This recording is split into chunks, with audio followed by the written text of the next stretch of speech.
Hey guys, it's Goosebumps Completionist, and today I'm bringing you another book review from the classic original 62 book series, and it's book number 4, Say Cheese and Die.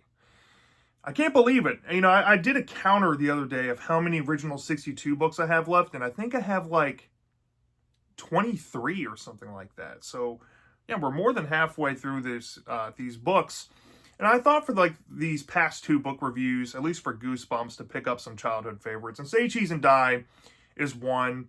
And it kind of starts its own franchise out of this. So this will be kind of fun to revisit it. Well, that being said, though, Say Cheese and Die was a massive childhood favorite book of mine. This was one of the first 5 Goosebumps books I had ever read in the series. And it pretty much got me addicted to it. I think after this book, I was full-blown addicted to the books and kind of graduated from just kind of watching the VHS tapes I had as a kid.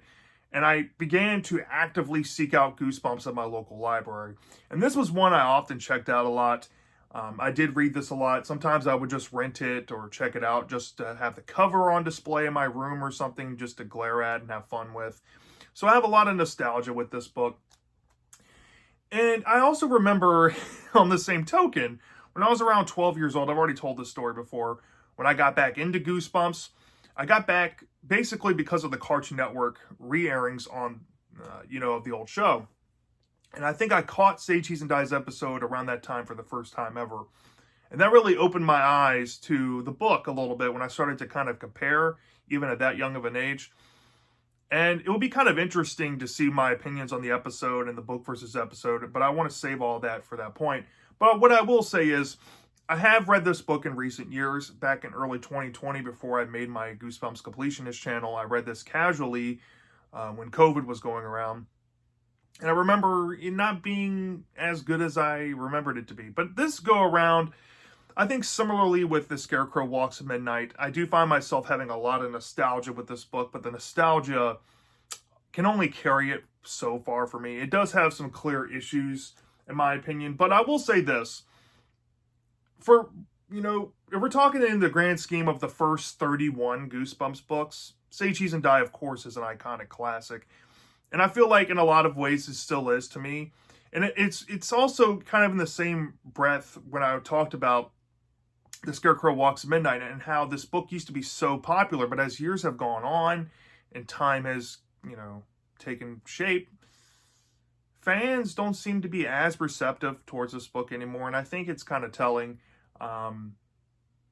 Yeah, like I said, it has its issues, but I still think it's a very important book in the Goosebumps history of it all. And if you have not read Say Cheese and Die before, this is kind of refreshing, given that Goosebumps has been around for like 30 plus years, and not a lot of books kind of come to do what this book is doing. So you might get a good kick out of it. I definitely recommend this as maybe like a gateway book as well, if you haven't tried it before. But yeah, go try this book and come back to me and see what you think. All right, so let's get into the plot overview without giving too much away. So off the bat about this book, what you have to know about some early Goosebumps books, and some later ones do this too, but R.L. Stine didn't really pick first person or third person, at least in terms of favoritism, until around book 13, 14-ish, where we start to see Goosebumps go in more of a first person route. So some of these older books are in third person, and this is one of them. So if you're not used to that in Goosebumps, and you haven't tried this before, that might catch you off guard, but you need to know that before you go into it. So there's no real internal monologue, or if you do get the perspective of the main character, it's not really through them telling the story, it's through R.L. Stine's narration of it. So you just have to know that going into it. But the story starts off with the main character named Greg Banks. He has a core group of 3 friends, Michael, Bird, and I think Sherry. And the 4 of them, they're like a quartet of clowns, kind of similar to the Monster Blood gang that we see in the Monster Blood franchise. This was, early Goosebumps. R.L. Stine's trying to come up with some, younger kids and how they band together in kind of like a Little Rascals type of way. And this really feels like that. But all four of them are bored one day. There's like really nothing to do. And you get this sense of what kind of characters they are. Sherry is more of that self-centered type of girl. Bird is the class clown archetype. Michael, he, doesn't find much things funny. And he's kind of like the dad joke of the group. And then Greg is like the cool kid of the group, right? So, they're wandering around their neighborhood and they come across this old abandoned house that, has grown disheveled. The yard is unkept and all this. And the kids are kind of talking. And mind you, you need to understand this. Since this book is in third person, a lot of this book's character development is done through dialogue. So if you're not used to dialogue heavy Goosebumps, buckle up. But they're all chatting and they're talking about this house and they're like, why don't we just go in here and just poke around, give us something to do, and just kind of shoot the crap a little bit. And Greg, he says, at least R.L. Stine depicts him this way. He's like the sensible one of the group. And he's like, maybe we shouldn't do this. But under peer pressure, he kind of gives in and caves in. And all the kids go inside of this house and they're wandering around and, the Bird character, he's the class clown. He likes to play pranks. He wanders off into the basement and the kids follow suit thinking that he might be hurt or something. And they're messing around down there. And, they realize that Bird's okay and they're kind of scolding him about it. Then they're chatting, thinking about this homeless guy named Spidey that possibly could be living inside of this, rundown house, like mansion type of house.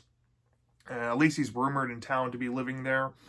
And they get kind of creeped out once they hear some noises and stuff, but, they keep trying to put it off. There's a couple things dealing with like a Cocker Spaniel early on in the story, too, that I just now thought about that is really kind of random and stuff like that. But they're kind of on edge, at this point of the story. And while exploring down there, Greg comes across this area, looking on the floor. They see all these food cartons. They see, an old mattress. Somebody's definitely living there. And there's like a headboard with like a secret compartment that Greg gets into and finds this camera inside of, and he thinks that it's a really cool camera. And and Stein depicts Greg as always wanting a camera beyond just, the cheap old school like Kodak disposable ones. And thinking about it, this book is kind of dated because not a lot of people even use those anymore, hardly if at all. So, yeah, but, it gives some charm to the story. And Greg's like, oh, yeah, let me take your picture, Michael. And Michael's posing on, the staircase of the basement, and he's holding onto the railing, doing a pose. And he takes a picture. But after he takes a picture, Michael takes a nasty fall and falls on his ankle and gets really hurt. And Greg's kind of taken back by it because it's one of those cameras that actually like slide out photos after you're taking it and it develops on its own. And Greg looks at the photo and sees that something is wrong, and he shows it to all of his friends, including Michael. And Michael's like, that can't be the case. I was standing there posing.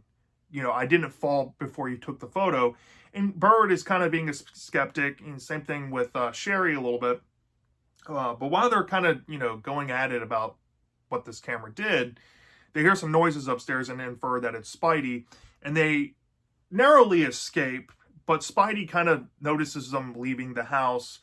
And Greg specifically holding something, and he's looking out the window, looking kind of angry. And all the kids kind of scatter and go home and do their own thing. Well, Greg is, when he gets home, he starts thinking about what happened with the photo with Michael earlier. And he notices that in his driveway, his dad has brought home a brand new car from this dealership. And he's excited to, kind of, experience it. And he takes a photo of it. But then it looks like it's been in a car crash, and he understands that maybe it's not the greatest idea to get anywhere near the car anytime soon. So at dinner, I think his older brother Terry came home from his job, and they're all talking about going on a new ride in the car, a ride in the new car. And Greg is trying to avoid it, but his family's like, no, let's do this. You have to come with us, Greg. And Greg kind of understands the gravity of the situation. And they go out in the car, and they... the dad's playing around with the power of the car and almost gets the family into an accident very narrowly. And they escape and go home. And Greg thinks that's the end of it for a little while. So it cuts to, like, I think a day or two later, and his friend Bird is a baseball player, and they're at his little league game and I guess early morning or afternoon. And Greg and Sherry are talking in the stands at the bleachers, and Greg has brought his camera pretty much against his will, but he thinks that his friends, I guess, have equal right to kind of use it or something. And messing around, they take a photo of Bird, and what ends up happening is that there's a depiction of Bird having like a contorted neck, and he's kind of unconscious or something. And Bird kind of laughs at it and says, "Oh, you can't believe all this camera superstition stuff, Greg," because Greg is like telling them, hey, this stuff is actually happening. And Bird may or may not pull a prank on him doing that, trying to, yank Greg's chain a little bit, irritate him. Well, at the game, something happens to Bird that eerily looks like the photo, and Greg and Sherry get this idea that something might be up, especially Greg. And Greg's like, "Nah, I really don't want to touch this camera anymore," and he starts to kind of begin to contemplate on returning it or something. But his friend Sherry gives him a call and says, "Hey, you got to bring this camera to my birthday party." And Greg is really trying to go against it, trying to use pretty much everything in his arsenal not to be able to do this, because also that day when Bird got in an accident at the baseball field, his dad actually wrecked his family car, totaled it, and he was in the hospital with severe injuries. And Greg and his brother and his mom went to go visit his father, and Greg really realizes that this camera is dangerous. But Sherry's like, come on, we don't have anything planned for my party. I think it'll be kind of fun to take pictures. And Greg kind of makes a really dumb decision and goes along with it. This is kind of a controversial moment in the whole story, because Sherry wants to use the camera to take pictures of the whole party. Yeah. But Greg does it anyway to be a good friend. He brings the camera over to her house when it comes time for her party. Michael and Bird are there. Bird is kind of recovered a little bit from what happened to him on the baseball field. And they're gearing up to play Truth or Dare out in the woods because there's nothing else to do. But before they do that, Sherry asks Greg to take a picture of her, and when he does, the photo doesn't come out right. Like, where she was standing looks like nobody's there, and he takes another one, and it's pretty much the same thing, right? So while they're going out in the woods playing Truth or Dare, it's time for them to come back and have birthday cake and celebrate Sherry's birthday. But Sherry ups and disappears, and this causes a consternation with like local police. And the whole party gets broken up, and Sherry's parents are worried. Nobody knows what happened to her. She disappeared in thin air. Greg is trying to tell the truth to a police officer, but the police officer doesn't believe him. And Greg ends up going home, and he realizes the gravity of the situation. That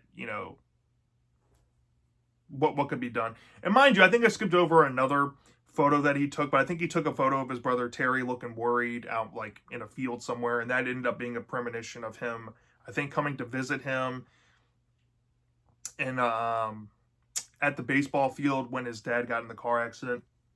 And if you don't know, I did skim over this. The cover here, there is the Greg had a dream revealed to Sherry on the phone too, and I thought thinking about it that alludes to this photo, but I skipped over that. But all you need to know is up to the climax, right? Sherry's disappeared, and Greg is like stewing in his emotions and decides to rip up the photographs. But when he does that, it kind of brings Sherry back from disappearing, and Sherry doesn't know what's happened to her because she thought that in the woods she was there once, and the next thing she knows, she's in front of her house, and it's 2 days later. So the cameras presumably like had taken her. And Greg gets this idea to kind of ask Michael and Bird to help him go return the camera, because this has gone too far now. It can it has these weird abilities that are unexplainable. And they chicken out, and they come across these bullies at this meetup location that try to take the camera from them, but they manage to get it back. And Greg realizes that Bird and Michael aren't going to help him, so he has to recruit Sherry to do it. So him and Sherry get this idea to try to bring it to the house when they know Spidey's not going to be there. And they end up bringing it to the house, but they may or may not have an interaction with Spidey, which leads to the climax, right? And there's a revelation with Spidey about who he really is, why he's the way he is, why he's homeless and all this. And you get this backstory that also alludes to the camera and its origins and where it really came from and why Spidey is presumably hiding it and all that.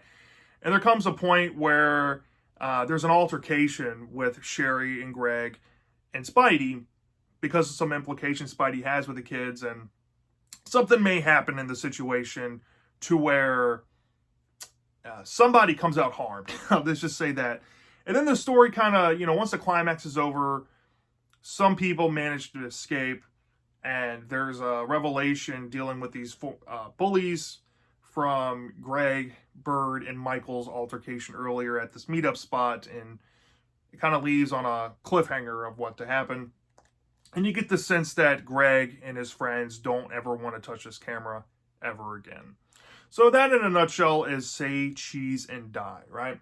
So let's start off with the positives of the story.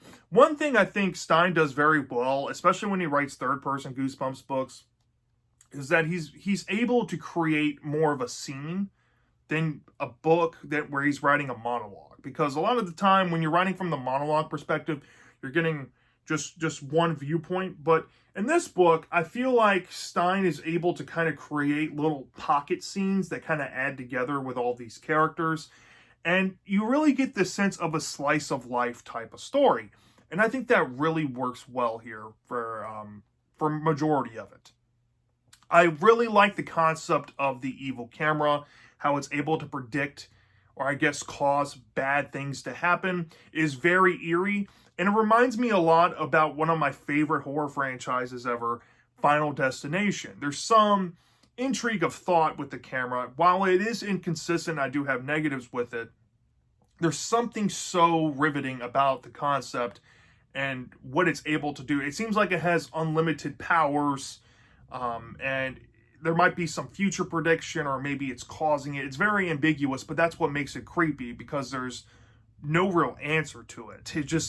It causes things to happen, maybe woefully, or maybe it's just catching on things that are just bound to happen, which is really creepy to think about.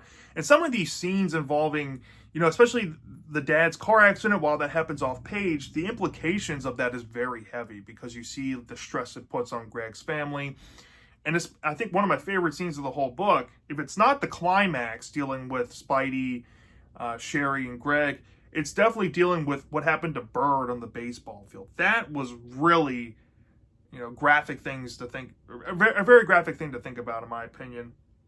And I think for a more suspenseful Goosebumps read, this did a lot. So yeah, I really like that. And I love how dark this book got in some areas, especially dealing with the final act of it all. You don't see this stuff hardly done in Goosebumps. Let's just say somebody bites the dust from the actions of another character. And that, to me, is hardcore. And I really dig that about this story, even though the implications of it, I don't think are really understood by the characters involved, like Greg and Sherry, by what they did.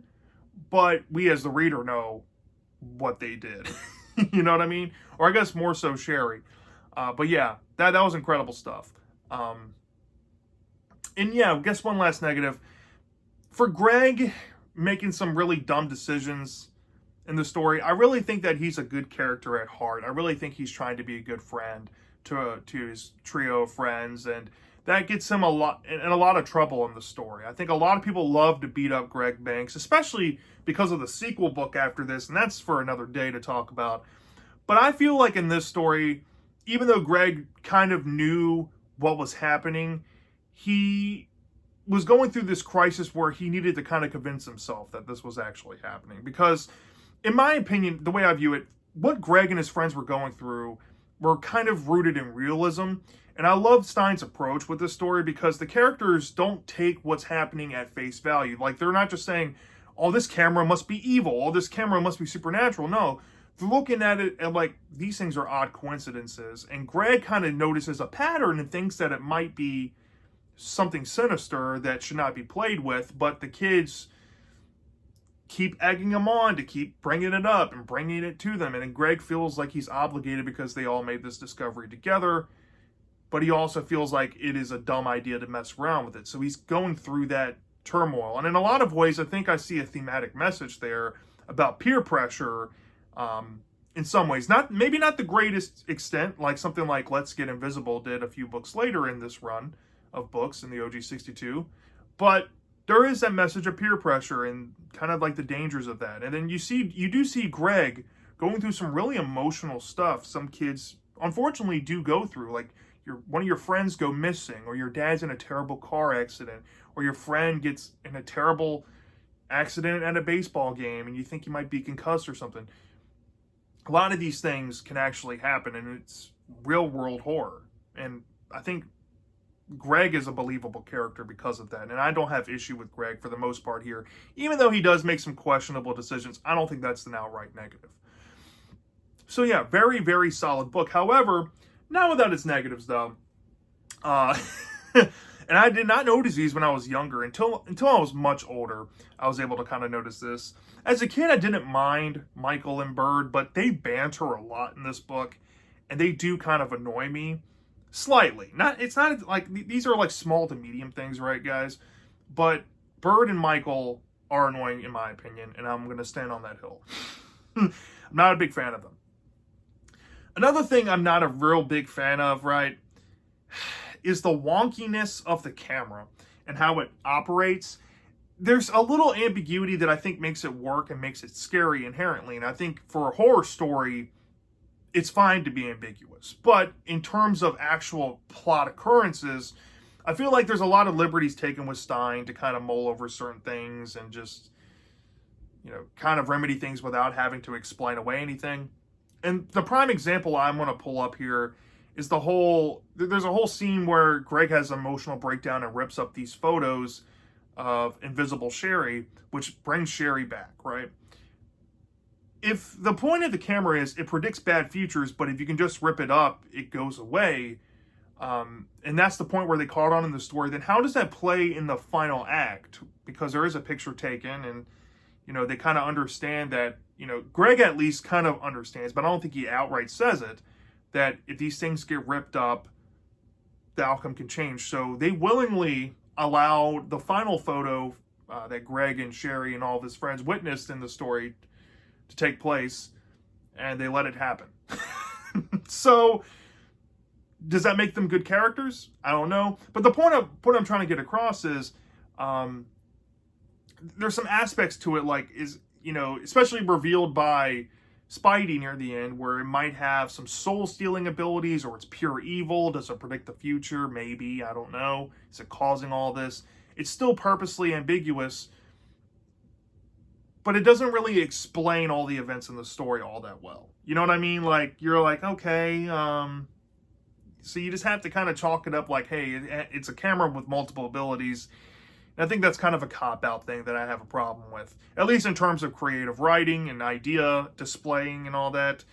I don't think Stein really hit it home all that much in terms of execution or, of explaining how the concept of this camera really works. But I do understand the approach, like I said, for the ambiguity actually bringing horror to the situation. So it's a hand-in-hand thing. And then,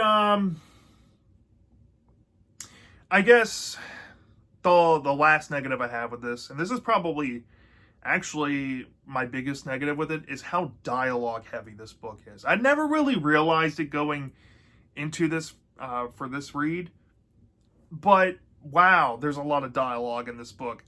I'm pretty confident that it's up there with some Most Wanted special editions with just monotonous monologue setting up things. There's really filler lines. Like when I normally don't poke and prod at this too much in Goosebumps or kids' horror books all that much, but there are filler descriptions. There's filler prowse. There's filler dialogue just packed into this story. And it makes me kind of question, like, okay, what could be trimmed here? And when I thought about it, reading through it, I'm like, man, Stein could have easily trimmed about 8 to 10 pages of unnecessary description. And I normally don't complain about that, but here it's very, I don't know, on the nose with the scenes with these characters, and it comes across like it's doing too much. Like, I feel like the story could have spent more focus elsewhere than just building up these monotonous dialogue conversations with these characters that are pretty much just page filler, honestly. It's just there to pad out word count. And I have a problem with it. And I think a lot of people will notice that going into this book, more so than some other books. And I think part of the problem is because of that third-person nature to it. And while I don't have an issue for it being third-person, I do think that it kind of contributes to the dialogue heaviness that the book has. So, unfortunately, it's there. But nonetheless, Say Cheese and Die, those problems do kind of add up in some mildly significant ways for me. And a lot of people might put this book in A tier, which I totally understand. And even with my nostalgia connection to it, I don't really think my nostalgia helps me like outright love this book anymore. And I think a lot of it has to deal with, I think I love the episode counterpart a little more. And this is one of those things that I find myself unfairly judging from time to time, but especially given, how many times I've seen the episode versus the book, there's just so many things I think were done better there that I wish were in the book. And it's one of those situations that, I find myself just like wishing this book was that. So yeah, I still love an aspect, or I guess a version of this story out there, but it's just not this book. But I still love it for it being one of my gateway Goosebumps books. I still love it for getting me hooked on this series, and I still love all the memories I have with it. With that being said, though, I don't think I'm going to give this an A tier, but I will give this a B tier. And where I settled might shock a lot of you, but I think I'm being perfectly fair. I deducted 0.9 for all the problems I mentioned, and I gave this about a 4.1 out of 5 stars, which in my opinion is a low B, but it's still a solid grade for a Goosebumps book. There's a lot to enjoy here. Great iconic premise and stuff like that. It birthed, a mini franchise in the Goosebumps IP. Spawned an iconic episode with Ryan Gosling, and it's one of the earliest Goosebumps books, and probably the first Goosebumps book for a lot of folks out there. So I can definitely understand if you love this more than I did, which is totally fine. Like I said, I used to love this when I was younger, but that love has kind of waned off a little bit for me over the years, unfortunately. But nonetheless, still really enjoyed this book. Highly recommend it. A very good Goosebumps book. So yeah, that's my thoughts on Say Cheese and Die. Let me know down in the comments section if you've read this book before. Do you love this? Do you hate this? I'm dying to know. And I'll see you next time.